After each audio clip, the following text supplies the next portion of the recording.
cette vidéo, nous abordons une technique de mise en page intéressante et importante avec Word.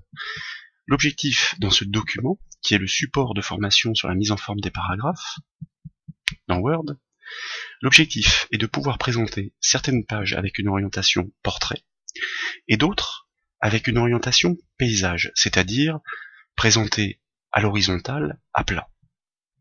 Nous souhaiterions faire ceci entre le début du document et le premier titre, les retraits de paragraphes. Ça veut dire que, entre ces deux points, nous souhaitons créer une page vierge que nous allons orienter différemment. A priori, nous pouvons passer par le ruban insertion, créer un premier saut de page pour repousser le titre sur la page suivante, et un second saut de page pour le repousser encore plus loin afin de créer une nouvelle page vierge. Du coup, si nous nous plaçons sur cette nouvelle page vierge, nous sommes tentés de changer son orientation en paysage en passant par le ruban disposition. Nous cliquons sur le bouton orientation et nous choisissons paysage.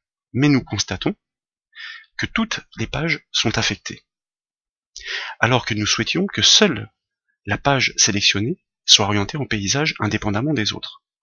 Ça ne va pas. Donc nous allons annuler ces actions. Tout d'abord l'orientation, puis les sauts de page. Ici nous utilisons le raccourci clavier CTRL-Z.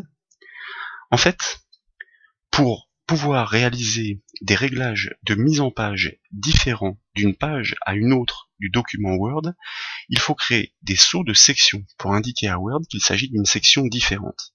C'est bien un saut de page, mais mêlé à un saut de section. Nous replaçons avant le titre, nous repassons par le ruban disposition et non insertion, là où il y a le saut de page à l'origine, et vous voyez que dans disposition, c'est-à-dire les réglages de mise en page, il y a de nouveau un bouton saut de page, mais un petit peu plus précis, avec notamment une rubrique saut de section. Nous allons choisir page suivante, puis nous allons le refaire, de manière à repousser encore un peu plus loin le titre. Nous avons bien de nouveau notre page vierge, mais vous remarquez que ici, elle n'est pas indiquée par un saut de page, mais par un saut de section page suivante.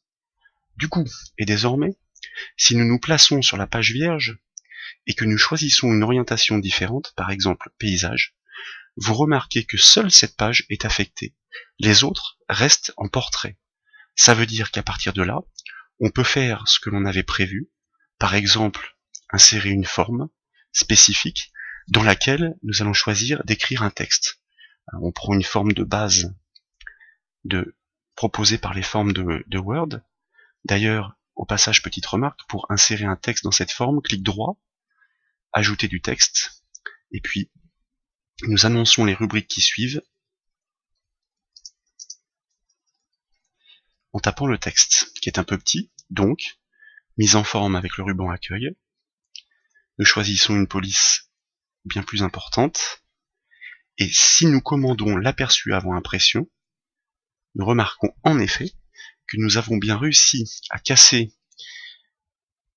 la ligne de conduite de la mise en page du document, pour lequel toutes les pages étaient en orientation portrait, puisque la première est en portrait, la deuxième est en paysage, et si nous poursuivons, vous remarquez que après la deuxième, nous récupérons l'orientation portrait. Pourquoi? Parce que nous avons un saut de section avant cette page et après cette page. Donc nous changeons de section, ce qui signifie que seule la page 2 est affectée par ce réglage de mise en page, en l'occurrence d'orientation paysage. Ici, pour parfaire la présentation, il serait nécessaire d'ajuster la position de la forme, puisqu'elle est un petit peu trop haute, pour avoir un aperçu qui soit un petit peu plus joli, comme celui-ci par exemple. Voilà pour cette technique de mise en page de Word qui consiste à modifier l'orientation d'une page indépendamment des autres, grâce au saut de section page suivante dans Word par le ruban disposition.